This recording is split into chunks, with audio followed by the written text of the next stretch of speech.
of 24 has faced a career row controversy after she abandoned her bout against Algeria. Paris Olympic 2024 এখন সরগরম ইমানে খেলিফকে নিয়ে।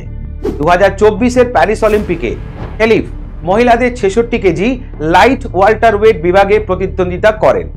তিনি ইতালির Angela ক্যারিনির বিপক্ষে তার প্রথম ম্যাচে মাত্র 46 সেকেন্ডে তাকে নকআউট করেন ও লড়াই পরিত্যাগ করতে বাধ্য করেন। এই ম্যাচটি চলে মাত্র 3 মিনিট এবং 3 রাউন্ডেই বাজিমাত করেন খেলিফ। খেলিফের পাঞ্চের সামনে উঠে দাঁড়াতে পারেনি ইতালির ক্যারিনি। ম্যাচে খেলিফের পাঞ্চে নাক ভেঙে রক্ত বেরোতে থাকে ক্যারিনির। ম্যাচের পর সৌজন্যমূলক হ্যান্ডশেকও করেনি ক্যারিনি, যদিও এরপর থেকেই 25 বছর বয়সী ইমানে খেলিফকে নিয়ে বিতর্কের সূত্রপাত। আলজেরিয়ার উত্তর পশ্চিমে 1999 সালে জন্ম এই বক্সারের প্রফেশনাল বক্সিং কেরিয়ার শুরু হয় 2018 সালে। 2021 সালে টোকিও অলিম্পিকেও খেলিফ অংশগ্রহণ করেন, কিন্তু সাফল্য সেখানেও অধরা থেকে যায়। সাফল্যের জন্য অপেক্ষা করতে হয় 2022-এর আফ্রিকা চ্যাম্পিয়নশিপ পর্যন্ত, যেখানে তিনি 2টো গোল্ড মেডেল পান।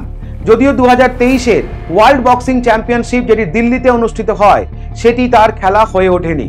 ইন্টারন্যাশনাল বক্সিং ফেডারেশনের প্রেসিডেন্ট এ প্রসঙ্গে জানান যে তারা অ্যাথলিটদের ডিএনএ টেস্ট করান এবং জানতে পারেন যে বেশ কিছু অ্যাথলিট আছে যাদের XY ক্রোমোসোম আছে এবং যারা নিজেদেরকে মেয়ে বলে পরিচয় দিয়ে টুর্নামেন্টে অংশগ্রহণ করছে।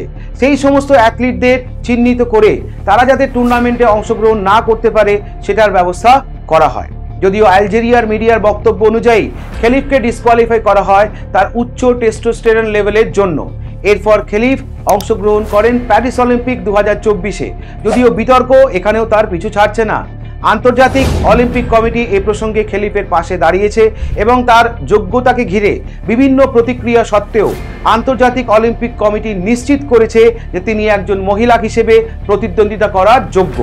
জোর দিয়ে বলেছে যে তার পরিচয় জন্মের সময় তার নিবন্ধিত লিঙ্গের সাথে সামঞ্জস্যপূর্ণ এবং তার পাসপোর্টে সেটারই উল্লেখ রয়েছে।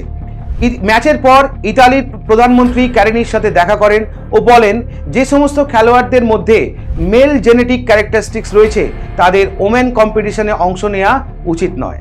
হ্যারি পটারের লেখিকা জেকে রাউলিং তার এক্স হ্যান্ডেলে এই ম্যাচের একটি ছবি পোস্ট করেন এবং এই বিষয়ে বিস্তারিত সমালোচনাও করেন।